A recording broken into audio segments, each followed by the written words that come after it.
You are listening to a free version of the Majority Report with Sam Seder. To support the show and get another 15 minutes of daily program, go to majority.fm, please. The Majority Report with Sam Seder. It is Monday, February 1st, 2021. My name is Sam Seder. This is the 5-time award-winning Majority Report.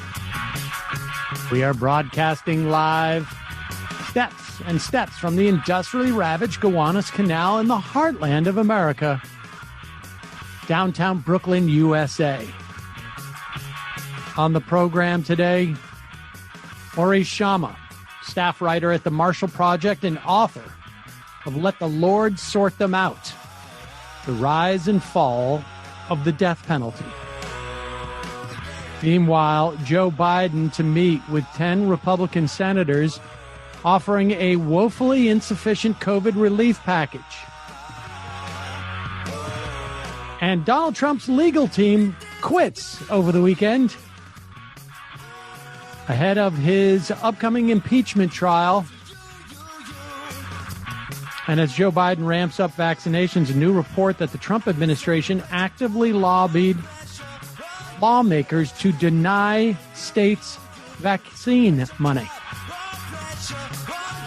9 of New York State's top health officials have quit over Andrew Cuomo's massive coronavirus failures. Meanwhile, anti-vaxxers shut down one of the country's largest vaccine sites in the country in California.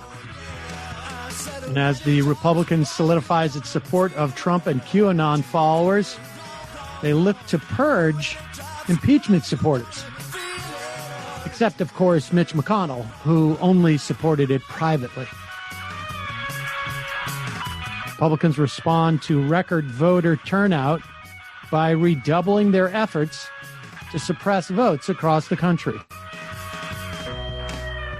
In Myanmar, military stages a coup, claimed to control the country for 1 year as they detain its leader. Popularly elected leader, I should say. Joe Biden reverses the last-minute Donald Trump plan to freeze $27 billion worth of domestic programs. And lastly, Oregon decriminalizes all drugs as of today. Addicts to be offered treatment as opposed to prison. All this and more on today's program. Welcome, ladies and gentlemen. It is thanks for joining us at the beginning of the week. And, of course, having trudged through the snow, Emma Vigeland is with us. Hello, Emma. Hello, Sam. The snow and wind. You left that part out. The whipping winds is what gets me. I love the snow, but when I can't feel my face because of the wind, that's the tough part. Yeah. The snow and the wind. Yes. Well, yes. Apologies. We're getting hit pretty hard with a snowstorm. Well, the entire East Coast, I think, is so, or at least Northeast Coast. Expecting, I don't know, maybe a foot at the end of all of this, but kids aren't as excited as they usually are because there's no real snow days, are sort of not as exciting when you're. Yeah, they're home all the time now. Yeah, exactly. They wish they had a snow day where they could go in, be away from Dad for a second. Yeah. Yes. Well, they're away from Dad, but all that said, thanks for joining us, folks. Obviously, a busy week. We've got we have the Republicans. I think and for the life of me now, I think it was last Thursday, we were talking about the COVID relief bill. And one of the dynamics that was coming out was this gang of 16 that so-called moderate Republicans and conservative Democrats had convened as a way of essentially undercutting the $1.9 trillion package that Joe Biden had proposed for COVID relief. And one of the problems with that is that Gang of 16, 8 Democrats, 8 Republicans. 8 Republicans doesn't get you anything because 8 Republicans is the same as no Republicans on a bill, because if you don't hit at least 10 Republicans, then you cannot defeat their filibuster. And because you need at least 60 votes in the Senate to overcome a filibuster. Well, somebody on the Republican side figured that out, and they said, we've got to even appear like we're doing anything real, we've got to present 10 Republicans who can sign on to a bill. The problem is the Republican Party has moved so far to the right and has so little interest in helping Americans recover from COVID, the economic effects, and frankly, I mean, this new report out about Donald Trump's administration lobbying quite successfully, it appears, Republican lawmakers to deny states funding for vaccinations, that Republicans had no interest in helping Americans recover from the economic impact of the COVID pandemic, nor apparently the actual pandemic itself. And so they've presented a $600 billion bill, which is not even remotely close to the task. And so Democrats are faced with two questions here, or two options. One is to stop trying to pursue a deal with the Republicans for the sake of pursuing a deal with the Republicans, and simply take all of this and just do it through reconciliation, or to maybe strike a deal for $600 billion with Republicans there and then hope that you can go into reconciliation and make up the rest. However, we know there are shaky Democrats here. We'll talk more about that later in the program. We're talking about like folks like Kristen Sinema. We're talking about folks like Joe Manchin. John Tester, Emma, you said you saw it came out in support of saying that 1.9 billion was not too much money. Trillion, yes. Yeah, right. And so that's, to me, that's a good indicator that Schumer will be able to keep his caucus together eventually.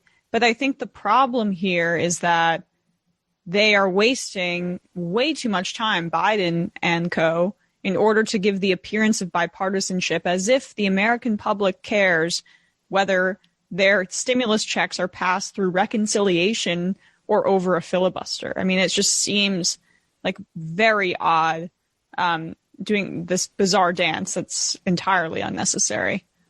Right. And is it really bipartisanship anyways? Like, what does that really mean in this instance? That you get a quarter of the Republican caucus? No, excuse me, less than a quarter, 20% of the Republican caucus to sign on 1/3 of what is actually needed for the American public. Here is Bernie Sanders responding to Martha Raddatz on ABC This Week from this weekend about the idea of passing through reconciliation. And understand, reconciliation simply means that you need a majority vote, period. It's not that radical of a concept in what is supposedly a democracy. Here's number one. Good morning, Senator. The Democrats seem prepared to pass Biden's COVID relief package with or without Republican support, which has been shrinking in recent days. Did the president overestimate the appetite for bipartisanship? Look, Martha, we all want bipartisanship, and I think you're going to see more of it as we move down the pike. You're going to see bipartisanship on infrastructure.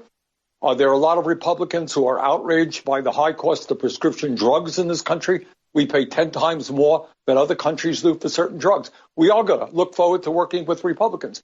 But right now, this country faces an unprecedented set of crises. We have families who are watching this program right now who cannot feed their kids. We have millions of people who face eviction. We are in the midst of the worst pandemic in 100 years. We have got to act, and we have got to act now. And we just don't have. Senator, you've said you can't reach out to Republicans indefinitely, and Democrats should use the majority. But this morning, we're hearing 10 GOP senators have a new plan. So is it a mistake for Democrats to consider abandoning bipartisanship negotiations so soon? Martha, the issue is not, bipartisanship. We're not. The issue is, are we going to address the incredible set of crises and the pain and the anxiety which is in this country? You know what? I don't care what anybody says. We have got to deal with this pandemic. We have got to make sure that we are producing the vaccines that we need and get those vaccines into the arms of people. We cannot have children in America going hungry, people being evicted, schools not open. We need to open our schools in a safe way. That's what we have to do. So the question is not bipartisanship.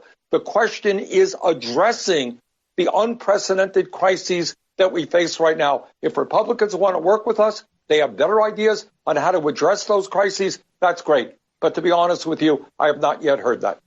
Does your party have the votes to pass the relief package through the reconciliation process if you decide to go that route? Yeah, I believe that we do, because it's hard for me to imagine any Democrat, no matter what state he or she may come from, who doesn't understand the need to go forward right now in an aggressive way to protect the working families of this country. Look, all of us will have differences of opinion. This is a $1.9 trillion bill. I have differences and concerns about this bill. But at the end of the day, we're going to support the president of the United States, and we're going to come forward, and we're going to do what the American people overwhelmingly want us to do. Well, I just love how he frames that. I mean, the issue with all of this is that Joe Biden has framed this bipartisanship being necessary as a precursor to passing this bill. Now, he's backed off of it a little, but this was what he ran on. Bernie's framing is exactly correct. I mean, the media likes bipartisanship for bipartisanship's sake, and that's one of my frustrations with it. That's where the framing of those questions comes in, where it's just about, can you come to a compromise? Well, what does that compromise entail? And I love how Sanders is able to reframe it from, no, let's talk about the substance of the relief, as opposed to the salsa dance or the tango of bipartisanship. That's the better analogy than the salsa. I have to say that when I was watching that clip, the idea of having Bernie Sanders as the chairman of the budget committee really does make this this pivot much easier to make, when there was a certain inevitability. And look, Joe Biden ran on unity, and I think we will see, hopefully, knock on wood, that he is going to define unity as something other than having to compromise I think, obviously Sanders says that I think he was implying he would like a bigger bill, frankly. And I think there are others who would. Certainly I would be one of those. But at the very least, we're not seeing Joe Biden do what the Obama administration did, which is come out, compromise with themselves as a way of enticing Republicans, spend a lot of time with Republicans basically taking a step back from meeting in the middle, then taking a step forward to meet Republicans in the new middle, and have that dance go on for a year and a half. Instead, what we're seeing is the Biden administration not only holding fast, they're inviting the Republicans to the White House, and we will see what comes out of this. But if it's just like, hey, I invited them, we talked, we couldn't come to an agreement, we're just going to pass this because we have the majority, that is a great way to define unity. Unity meaning, well, I'm willing to meet with them, have lunch, and if we can't come to an agreement, we're going to go forward with this. But one of the things, and we'll expand on this later in the program, they sent Kamala Harris out to do interviews in Arizona and West Virginia.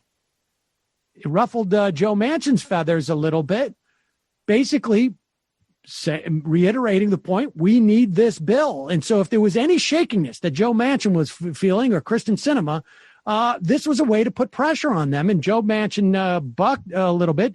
But we then had the Republican governor of West Virginia, come out and say, we need this. And so this is so far, would like to see a bigger number, but so far, at least with the number that the Biden administration, and I think one that, look, Joe Biden won the primary, won the